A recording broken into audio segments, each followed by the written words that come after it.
Alcoholism affects millions of people and families every year. Well, a week-long fundraiser just around the corner promises to help those families in need with a heavy dose of fun for all ages. It's called Paddle for Families. And here to tell us all about it is Scott Stamper, president of Families in Recovery. And first, Scott, if you can tell us, what is Families in Recovery? Families in Recovery is a new organization.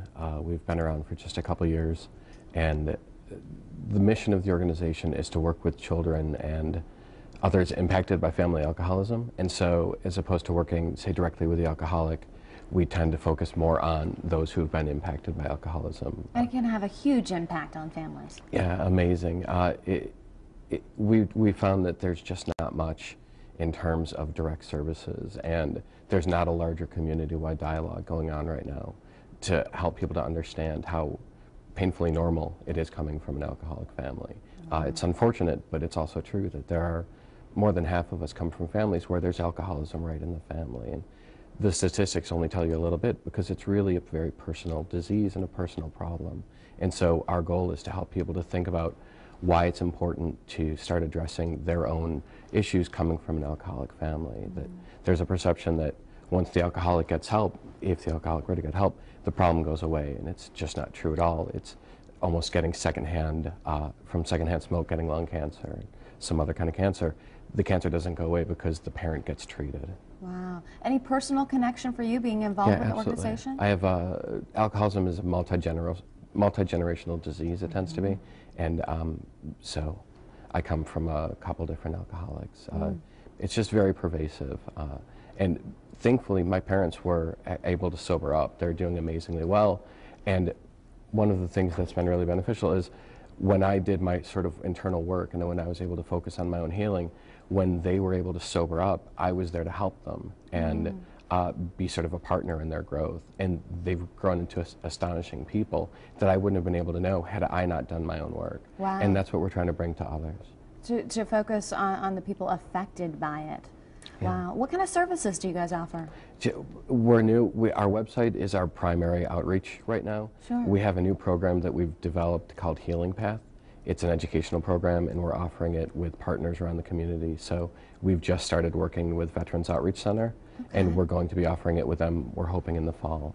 And then once that launches, then we'll look for other partners in the community. That is so awesome. Well, tell us about the event.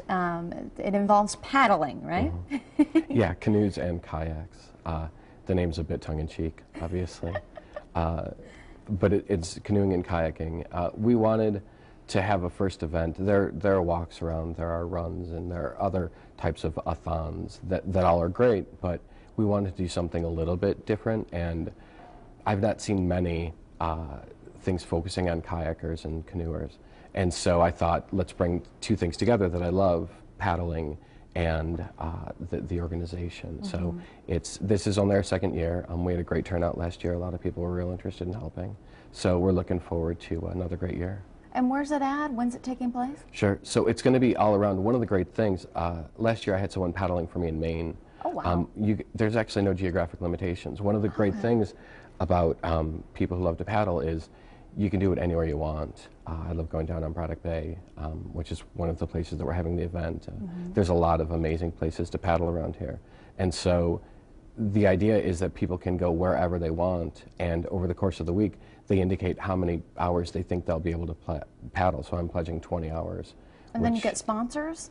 And they get sponsors, yeah. A great way to raise some money. I know we have some group paddling, a picture of that. There's going to be some time to join up with that. What are we seeing right here? That's awesome. Sure. So just, again, even though it's a pretty solitary thing, I think kayakers and canoeists love to get together, and so you have a little bit of a star going on. It's a pretty rare picture. You don't see that many together at once. And this is a terrific way to end the fundraiser, a party at the end of the week, right? Yeah, we're getting together in Ellison Park. We did it last year. We have music by Cajun dance hall band, the All Night Ramblers, and if you've never done a country waltz outside with a river going by or a stream going by, it's pretty special. It's a lot of fun. Quite the experience. Well, so if you're interested in getting involved with Paddle for Families, it's a week-long fundraiser. It starts this Saturday, August 8th. There's also a group paddle Sunday afternoon at 2 at Braddock Bay. For more information on the fundraiser, check out the website, familiesinrecovery.org. You can also call Scott at 820-1972 to help those people coming from alcoholic families and dealing with alcoholism. I think it's great what you're doing, Scott. Thank you. Thanks for coming on the show. Thanks for the opportunity. Coming up, here's your chance to do your best Tiger Woods impression. A local golf tournament with a new twist. Find out how to get involved next.